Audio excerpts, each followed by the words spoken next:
Hey guys, in this quick video, I'm going to talk about the Xfinity internet comparing to the Min Mobile internet, the home internet, what kind of thing you can actually expect out of both. So first thing first, with the Min Internet, what is the important thing to say is that you have locked pricing for 3 months, 6 months or 12 months. That is not monthly basis. Also, you can save $10 on home internet when you're going to add a phone plan. And now, even right here, you're going to find that it's gonna like $10 less. Now what I really like about the Min Mobile is the data, like 400 to 500 megabytes downloads, so that's like very good comparing to, let's say, Spectrum, which is like way worse. Now easy setup, and primarily the 14-day money back guarantee. So this is like so important that actually if it doesn't work for you, you can get the money back, right? So you can test it out for yourself. Now this is something I like.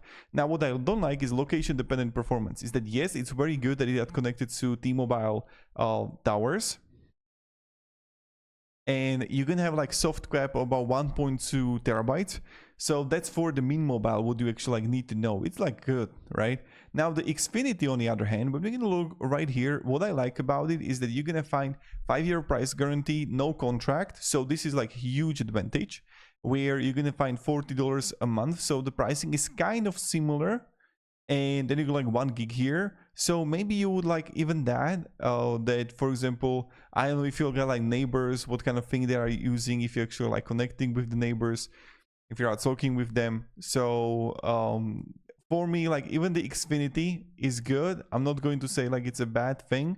And it's when you're gonna get like with internet plus mobile, like the combination right there, right? Maybe it's going to be like good for you. So you want to also check that one out.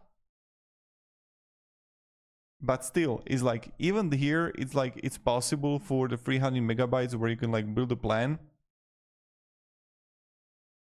right? And you can like check the address here, or you can get like 1 gig plus sports, a news, TV, and you can get a combination with the TV. So it really depends, like if you want a TV, if you have a Min Mobile plan. So if you actually have the Min Mobile also phone plan, it's great to combine with the internet, I think. So let me down below in the comments, what do you prefer more? Thank you very much guys for watching, and have a great day.